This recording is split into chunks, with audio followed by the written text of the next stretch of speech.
Hello and welcome to the Christian Life Coach Podcast. I am Shanna, your Christian life coach. Okay, today I am going to be very um, transparent, authentic, maybe a little vulnerable, and just share some real life, some real life coming at you. So, I want to, um, I don't know, pull back the curtain a little bit and talk about the missing piece to my vacation.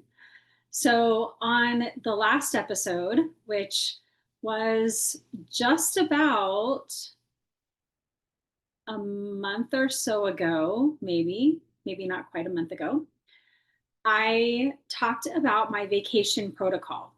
And I did a excellent job planning out my vacation protocol. I was very intentional about it, and it helped me so much while I was on my trip. I love a good protocol.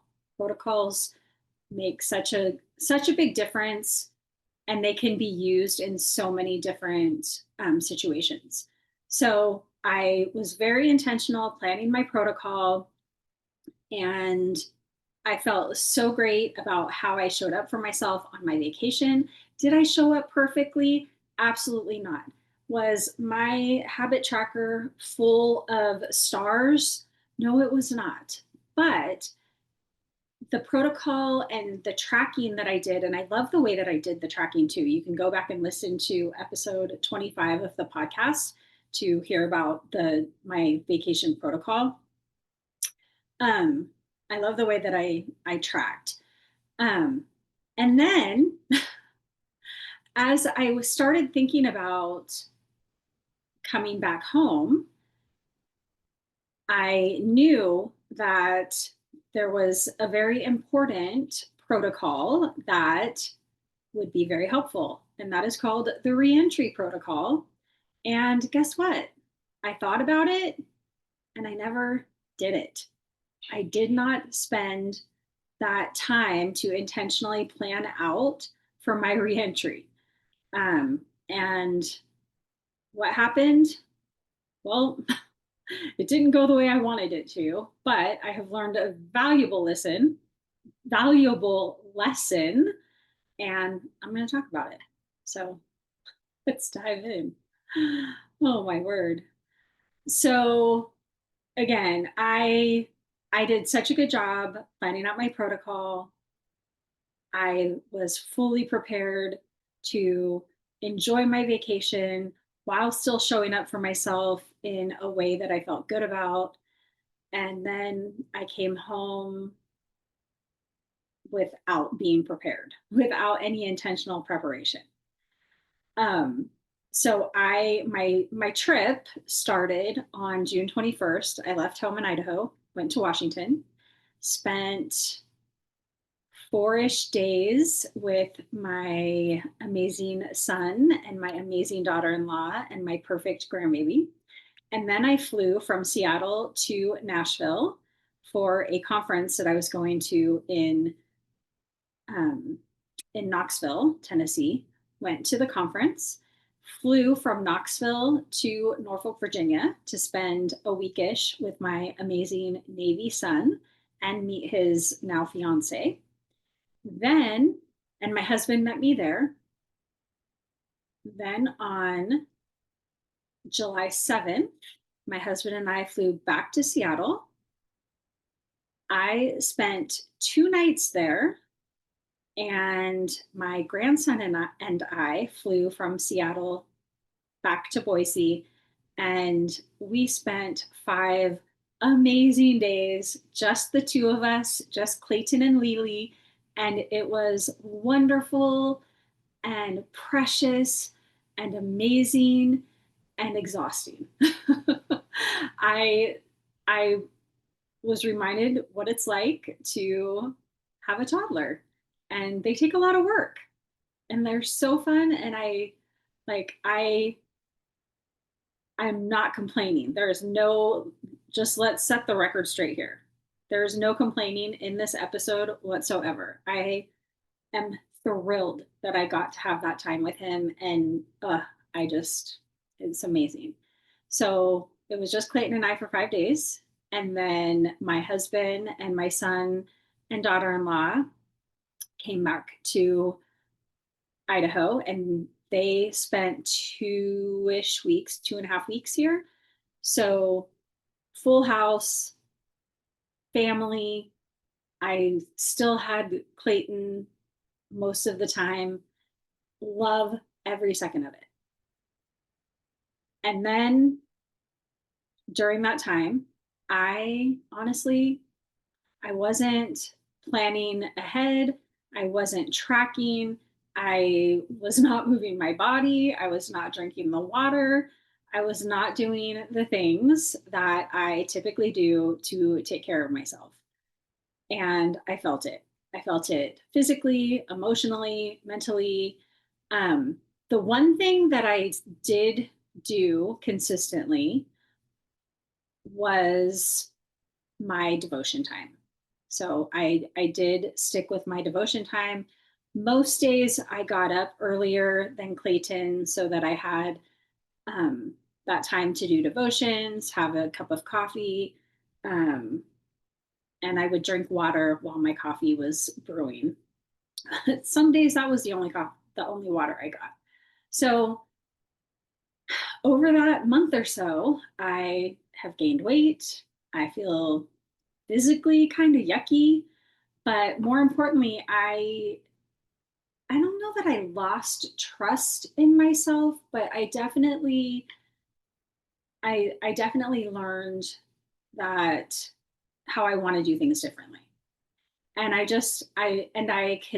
remind myself, and I want to tell you, I didn't fail. I don't feel like I failed. I don't feel like a failure. I just didn't plan.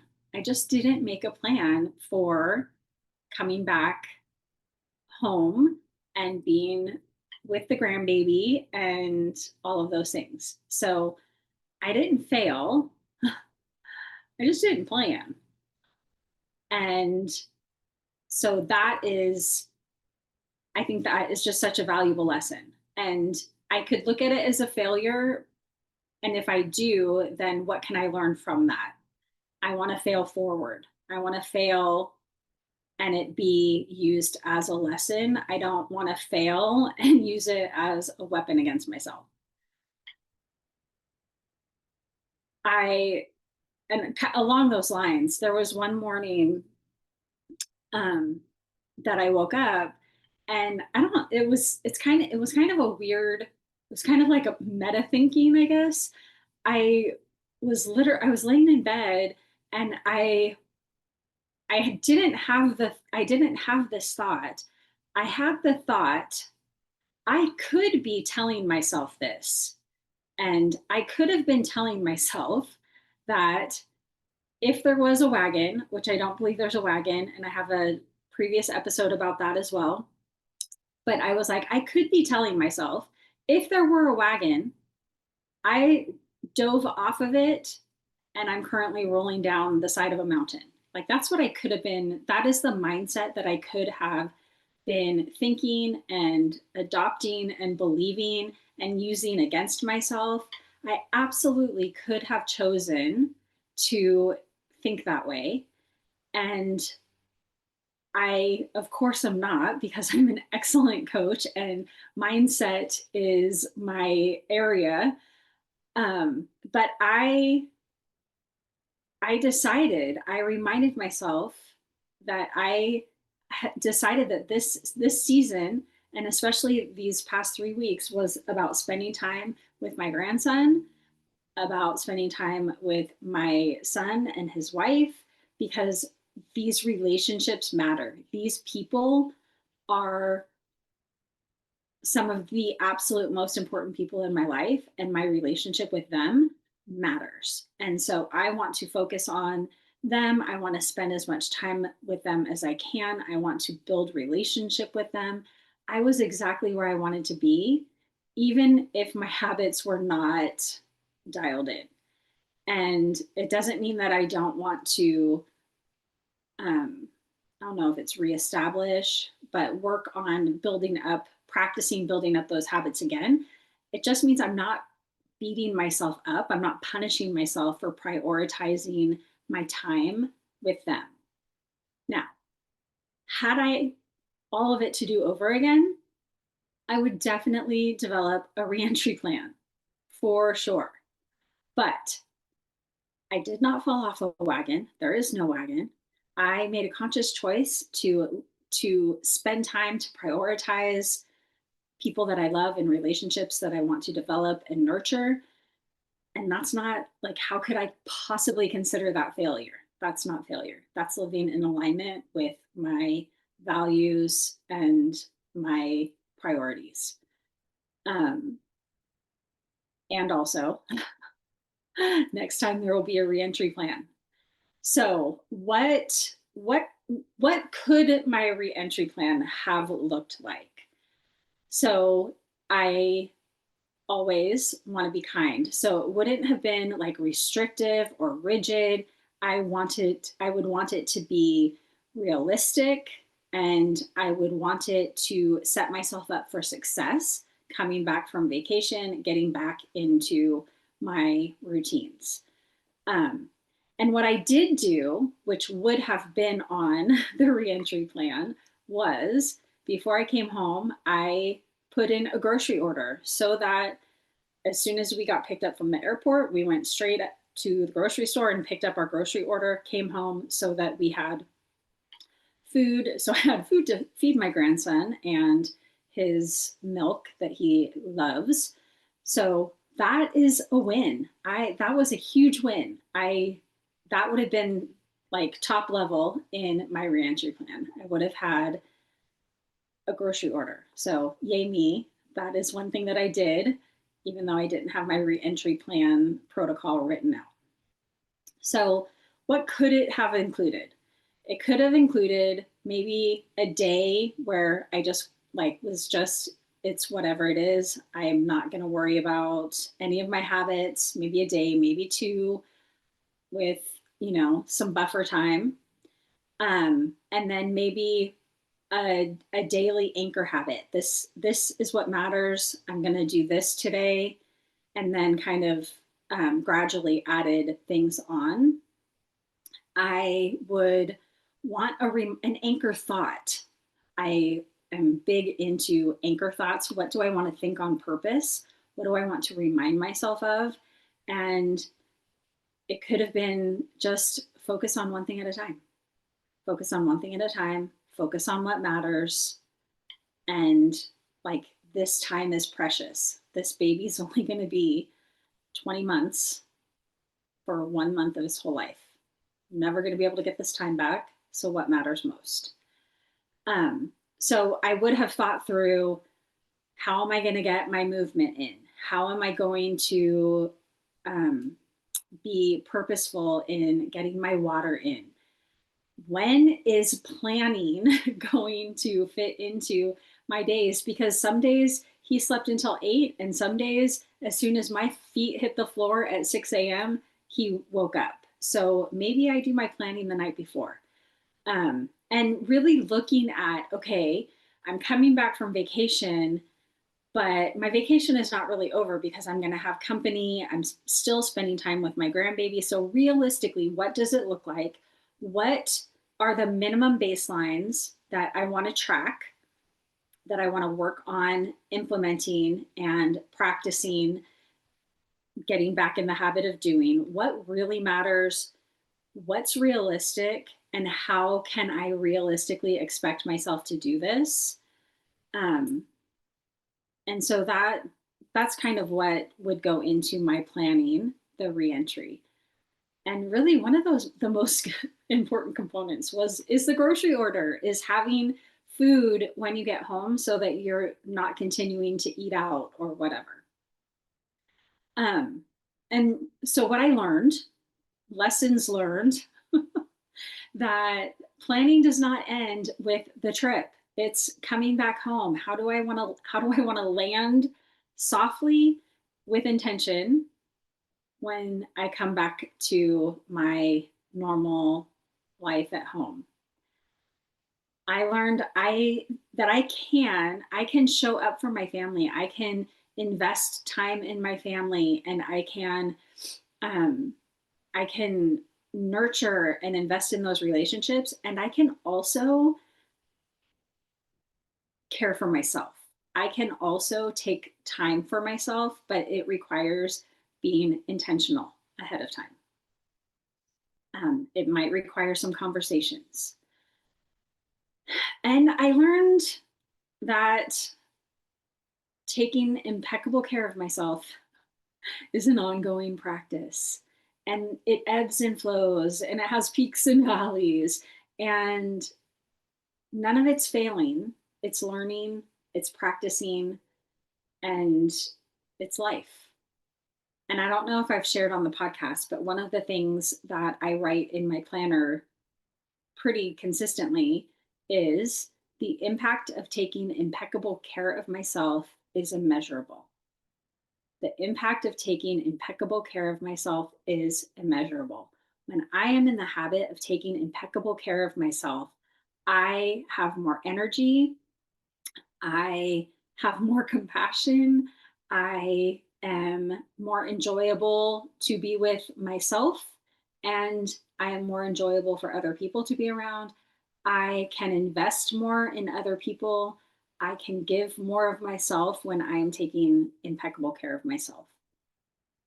So, what am I going to do differently next time? And there's going to be a next time, because also travel is part of my life, and I take my habits with me wherever I go. That was my anchor thought last year when I went on this same trip that I just got back from. So next time I am going, like, part of my travel protocol is going to be having a reentry protocol. And I'm going to build in like landing time after I travel. I'm going to do my reentry protocol, and I'm going to make it realistic to the circumstances of which I'm coming back in. Like, I didn't just land and come home and end up back in my regular everyday normal routine. I had my grandbaby with me. And also, can I just say that I am 53 years old, and taking a toddler through the airport is no joke. Man, we do not appreciate the energy that we have as 20 and 30 something parents. Oh man, that was pretty comical. Um, so I just want to encourage you, if you are coming home from vacation, or even had company that left your house and you feel like you've lost momentum, you you are telling yourself that you fell off the wagon, whatever it is, you're not alone, and you're not a failure. You're not failing. You don't need to overcorrect. You don't need to punish yourself. You don't need to go ultra restrictive.